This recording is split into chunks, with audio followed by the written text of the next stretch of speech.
আর সকাল সকাল ওয়েদারটা দেখে এত যে ভালো লাগছে তোমাদের কি বলবো। তা হ্যালো বন্ধুরা, তোমরা কেমন আছো? আশা করি তোমরা সব ভালো আছো। আর এই ওয়েদার দেখে মনে হচ্ছিল কি একটু বানানো যায়, কিন্তু মাথায় কিছু তো আসছে না যে কি বানাবো। তারপরে হঠাৎই মনে আসে যে 1 মাস ধরে আমার মাখানা ঘরের মধ্যেই পড়ে আছে, আর এটা ডাইরেক্টলিভাবে খাওয়াও যায় না, কারণ এটা এত নরম। এটা হচ্ছে পুরো পপকর্নের মতন, কিন্তু নরম হয়ে গেলে কিন্তু খেলে এটা বা দাঁতে ফেসে যায়। তাই এটাকে আজকে ভালো একটু রোস্ট করে মশলা দিয়ে খাবো। এই দিকে দেখো, আমরা তো খাচ্ছি না, ওই জন্য পিঁপড়েরাও ঢুকে বসেছে খাওয়ার জন্য। কিছু মাখানা বের করে নিলাম রোস্ট করার জন্য, এবং কড়াইটাকে গরম করে তার মধ্যে দিয়ে দিলাম সব মাখানাগুলো, এবং কিছুক্ষণ রোস্ট করার পরে সব মাখানাগুলো একটু থালার মধ্যে ঢেলে সব মাখানাগুলোকে থালার মধ্যে ঢেলে নেওয়ার পরে কড়াইটাকে আবার চাপিয়ে দিলাম। ওর মধ্যে দিয়ে দিলাম একটু তেল।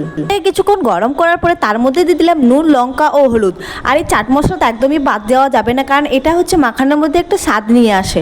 সবগুলো দেওয়ার পরে আবার এগুলো একসাথে ভালো করে রোস্ট করে নিলাম। তারপরে রেখে দিলাম একটা প্লাস্টিকের বয়ামের মধ্যে।